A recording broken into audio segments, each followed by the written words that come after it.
Problem থাকে কিভাবে করব আমরা এই অঙ্কগুলো দেখো। তাহলে জাস্ট এলসিএম করো cos theta into 1 plus sine theta.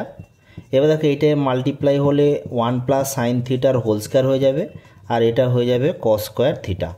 এবার দেখো এটার ফর্মুলা যদি এ প্লাস বি হোল স্কোয়ারে ভেঙে দিই তাহলে 1 প্লাস 2 সাইন থিটা হবে, প্লাস আসবে সাইন স্কোয়ার থিটা, প্লাস আসবে কস স্কোয়ার থিটা, আর নিচে আসবে কস থিটা ইন্টু এটাকে মাল্টিপ্লাই করার দরকার নেই কারণ উপরটা কেটে যাবে। দেখো এবার এটা মিলে 1 হচ্ছে, এই 1 মিলে 2 হচ্ছে 2 সাইন থিটা, বাই হচ্ছে কস থিটা ইন্টু হচ্ছে 1 প্লাস সাইন থিটা।